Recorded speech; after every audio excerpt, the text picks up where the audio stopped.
அன்புக்குரியவர்களே, நாம் வாழ்கின்ற உலகம் ஒரு பகுதி இயற்கையாக இருக்கிறது, இன்னொரு பகுதி செயற்கையாக இருக்கிறது. எது இயற்கை, எது செயற்கை? இறைவன் படைத்ததெல்லாம் இயற்கை, மனிதன் படைத்து கொண்டிருப்பதெல்லாம் செயற்கை. அப்படி புரிந்து கொள்ளலாம். இறைவன் படைக்கும் பொழுது இந்த உலகத்தை அழகாக படைத்தார். கடவுள் மகிழ்ச்சி அடைந்தார், எல்லாம் நல்லதென்று கண்டார். ஆனால் இப்பொழுது அந்த கடவுள் வந்தால் இந்த உலகத்தை பற்றி என்ன சொல்ல போகிறார்? மனிதன் இயற்கையோடு விளையாட ஆரம்பித்து விட்டான். இயற்கையை செயற்கையாக மாற்றிக்கொண்டே இருக்கிறான் என்பது நாம் எல்லாம் கண்டு கொண்டிருக்கின்ற உண்மை. நம்முடைய வீடுகள் கட்டுகின்ற முறையில் செயற்கை, ஆடையிலே செயற்கை முறைகள் நிறைய, உடம்புக்கு உதவாத ஆடைகள், உடம்பை கெடுக்கின்ற ஆடைகள், உணவு வகைகளிலே உடம்பை நாசமாக்குகின்ற உணவுப் பொருள்கள், நம்முடைய பொருள்கள், நாம் பயன்படுத்துகின்ற பொருள்கள் நமக்கு ஒவ்வாத காரியங்கள் எல்லாம் பயன்படுத்துகிறோம். காற்று மாசடைந்து விட்டது, தண்ணீர் மாசடைந்து விட்டது, ஓசை மாசு, உணவிலே கலப்படம். இப்படியாக பார்க்கும் பொழுது இந்த கலப்படம் அல்லது மாசு என்கிறது எல்லா இடங்களிலும் இப்போ நீக்கமர நிறைந்து கொண்டு இருக்கிறது. இதன் விளைவு என்ன? மனிதன் இனி மனிதனாக வாடுவது கடினம். மனிதனுக்கு இருக்கக்கூடிய குணங்கள் பஞ்சபூதங்கள், அந்த பஞ்சபூதங்களோடு தொடர்புடையதான் மனித உடம்பு. பஞ்சபூதங்கள் அழிக்கப்படுகின்றவை, கெடுக்கப்படுகின்றவை, நாசமாக்கப்படுகின்ற பொழுது மனித உடம்பும் அதற்கேற்றவாறு கெட்டுக்கொண்டே போகும், அழிந்து கொண்டே போகும் என்பது விஞ்ஞான ரீதியாக கூட பார்க்கலாம். எனவே இந்த இயற்கையான சூழ்நிலையை உருவாக்குவது எப்படி என்பதுதான் முக்கியம். நாம் சொல்லுவோம், இனி வேறு வழி இல்லை, இனியெல்லாம் செயற்கையாகத்தான் இருக்கும் என்று. நம்முடைய ஊர்களிலே பார்க்குறோம், ஒரு காலத்தில் வயலாக இருந்ததெல்லாம் இப்பொழுது கட்டடங்களாக மாறிட்டுருக்கு. விதவிதமான மரங்கள், பழ வகைகள் இருந்த இடங்களெல்லாம் ரப்பர் எஸ்டேட்டாக மாறிட்டு இருக்குது, டீ எஸ்டேட்டாக மாறிட்டு இருக்குது. வயல்வெளிகளெல்லாம் கட்டிடங்களாக, ஒர்க் ஷாப்புகளாக மாறுது. குளங்கள், அழகான தாமரைகள், ஆம்பல்கள் பூத்து இருந்த இடங்களெல்லாம் இன்றைக்கி இருந்த இடம் தெரியாமல் போயிட்டுது. அதெல்லாம் சின்ன பிள்ளையாக இருக்கும் வயலில் பார்த்துருக்குறேன். நண்டு, மீன், நத்தை எல்லாம் அழகாக அப்படியே ஓடிட்டுருக்கோம். இப்போ ஒன்றும் பார்க்க முடியலை, ஏன்னா பூச்சி மருந்து, வயலில் கொண்டு பூச்சி மருந்து அடித்து ஒன்றும் வாழ முடியலை. கடலில் பல வகையான மீனினங்கள் அழிந்து போய்விட்டன. செடி கொடிகள், மூலிகைகள் கிடைக்கல. இப்போ சில மருந்துகளெல்லாம் 20-30 வகையான மூலிகைகளை போடுற மருந்தெல்லாம் இப்போ 10-15 வகையான மூலிகையை வச்சு செய்துட்டு லேபில் போடுவாங்க அந்த மருந்துக்கு பேர். ஆனால் உண்மையாகவே அதில் அந்த மருந்து ஐட்டங்கள்லாம் இருக்காது.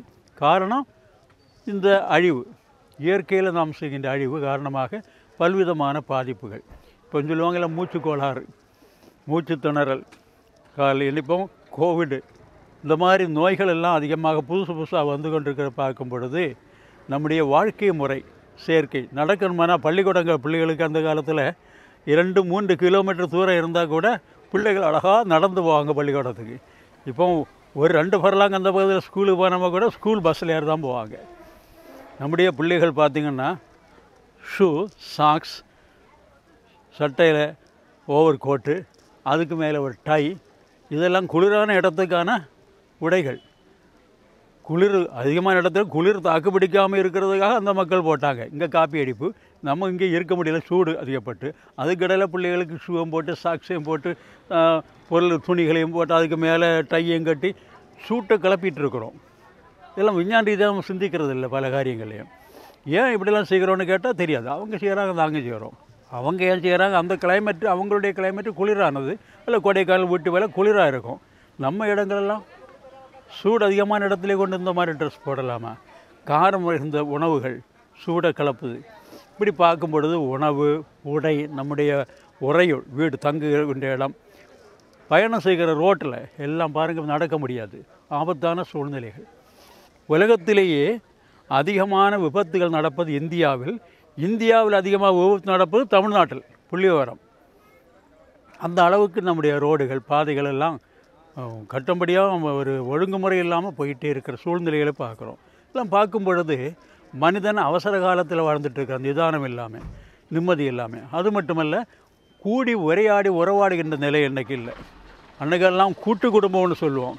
ஒரு குடும்பத்தில் விவசாயம் செய்கிற மக்கள் காலையில் விவசாயம் போயிட்டு சாயந்தரம் வந்தாங்கன்னா உட்காந்துட்டு எல்லோரும் தாத்தா பாட்டி சின்ன குழந்தைகள் பெரிய எல்லாம் சேர்ந்து உட்காந்து மரத்தை முடியல அதை பேசிட்டு அருமையாக இருப்பாங்க. இப்போ வந்தோடனே என்ன டிவியை பார்க்க போவாங்க அல்லது செல்ஃபோனை நோண்டிகிட்டு இருப்பாங்க. அந்த கூட்டு குடும்ப உறவுகள் போயிட்டு உறவுகள் இல்லாதனால குடும்பங்களுடைய அந்த தனித்தன்மை மகிழ்ச்சியான நிலைகள் அடிபட்டு போச்சு. சொல்லுவாங்க பொதுவாக ஒரு நல்ல குடும்பம்னு சொன்னால் ஒரு தாத்தா பாட்டி இருக்கணும், கணவன் மனைவி இருக்கணும், பிள்ளைகள் இருக்கணும். இதெல்லாம் இருந்தால் தான் அந்த சின்ன குழந்தைகளுடைய வளர்ச்சி நல்ல முறையில் அமையும் என்கிறது உலகியலார் கருத்து. இன்றைக்கி தாத்தா பாட்டி இருக்கக்கூடாதுகளை வந்து கல்யாணம் செய்யும் பொழுதே பெண்கள் சொல்லுவாங்களா மாமா மாமி எல்லா வீட்டில் கட்டி கொடுக்கணும்னு. அந்த நிலைக்கு வந்துட்டோம். ஆனால் அந்த குழந்தைகளுக்கு எப்படி அந்த தாத்தா பாட்டி அனுபவம் கிடைக்கும்? இப்படிப்பட்ட நிலையும் பார்க்குறோம். அதனால் இந்த குடும்பங்களுடைய அமைப்புகளிலேயே பெரிய மாற்றம். திருமணம் முடித்தோன்னா வேறு எங்கேயாவது வெளியூருக்கு போகிறாங்க. பல நூற்றுக்கணக்கான மைல் தூரத்தில் குடும்பத்தில் உள்ள நிகழ்ச்சிகளில் பங்கு கொள்வதற்கான சூழ்நிலையை அடிபட்டு போகுது. அடிக்கடி சந்திக்க முடியாத நிகழ்ச்சி காரணமாக குடும்பங்களில் புதிய புதிய பிரச்சனைகள். ஏன்னா கவனிப்பதுக்கு ஆள் இல்லை. முதியோர் இல்லங்களில் போக வேண்டியதுமே எல்லாம் வசதியாக இருந்தாலும் கவனிக்கிறதுக்கு ஆள் இல்லை. காரணம் செயற்கையான சூழ்நிலைகள். குடும்பத்திலேயும் அப்படி தான், சமூகத்திலேயும் இன்றைக்கி இந்த சூழ்நிலைகள் மாற்றம் வரும் பொழுது மனிதம் அடிபட்டு போகுது. மனிதனுக்கு மதிப்பு மரியாதை இல்லாமல் போகுது. மனிதன் பயன்படுத்தப்படுகிறான், பொருள்கள் அன்பு செய்யப்படுது. இது ஒரு பெரிய கலாச்சார மாற்றம். People love things and use people அந்த நிலைக்கு வந்திருக்கு. மனிதன் இன்று பயன்படுத்தப்படுகிறான், ஆனால் பொருள்கள் அன்பு செய்யப்படுது. இதுதான் தலைகளை போகிறதுக்கான அடிப்படை காரணம். எனவே இந்த சமுதாயம் செம்மையாகணுமானா நம்முடைய வாழ்க்கையில் மனிதத்துக்கு முக்கியத்துவம் கொடுத்து மனிதத்தை காப்பது எப்படி? குடும்பத்தில் ஒவ்வொரு தனி மனிதனும் ஒரு குடும்பமாக வாடும் பொழுது கூட்டு குடும்பங்கிற நிலை அந்த காலத்தில் இருந்தது போல் அதுக்கு இன்றைக்கி வருவதுக்கு வாய்ப்பில்லை தான். அந்த வேலைகளுக்காக வேண்டி வெளியூருக்கு போகிறதுனால அக்கம் பக்கத்தில் உள்ளவங்களாவது இணைந்து போகின்ற முறையை பயன்படுத்தணும். குறிப்பாக ஜாதியை பார்க்காம, மதத்தை பார்க்காம, பக்கத்தில் இருக்கிறவங்க எல்லாரோடும் உரையாடி உறவாடுகின்ற ஒரு நிலையை உருவாக்கணும். உறவு தான் மனிதத்தினுடைய பெரிய ஒரு காரியம். எனவே உறவுகளை வளர்ப்பதற்கான முயற்சி எடுக்கணும் எல்லாரும். அதுதான் இயற்கையான வாழ்வு. இயற்கையோடு இணைந்த வாழ்வு என்றால் உறவாடி வாழ்வது. உறவாடுகன்னு சொல்லும்பொழுது மதத்தை கடந்து, ஜாதியை கடந்து, மொழியை கடந்து, தேசியத்தையும் கடந்து மனிதநேய அடிப்படையில் ஒருவரோடு ஒருவர் உறவாடி வாடுகின்ற காலம் ஒரு பொற்காலமாக இருக்கும், நற்காலமாக இருக்கும். எல்லாரும் அதற்கான முயற்சியில் ஈடுபடுவோம். Come out of yourself. ஒவ்வொருவரும் தங்களுடைய தனித்தன்மையை கடந்து வரணும், கடந்து செல்லணும். அப்படி செல்லும் பொழுது நிச்சயமாக ஒரு புதிய சமுதாயம் உருவாகும், நல்ல சமுதாயம் உருவாகும். ஏன்னா எவ்வளவுக்கு இயற்கையாக வாழ்கிறோமோ அந்த மனித நேயத்தில் அப்படிதான் ஒரு இயற்கையான சூழ்நிலை. இப்போ ஒரு ஆளை ஒரு ஃபங்க்ஷனுக்கு ஒரு விழாவுக்கு கூப்பிடணுமானா இன்றைக்கி ஃபோன் பண்ணி கூப்பிடுவாங்க. அந்த காலத்தில் அப்படி இல்லை.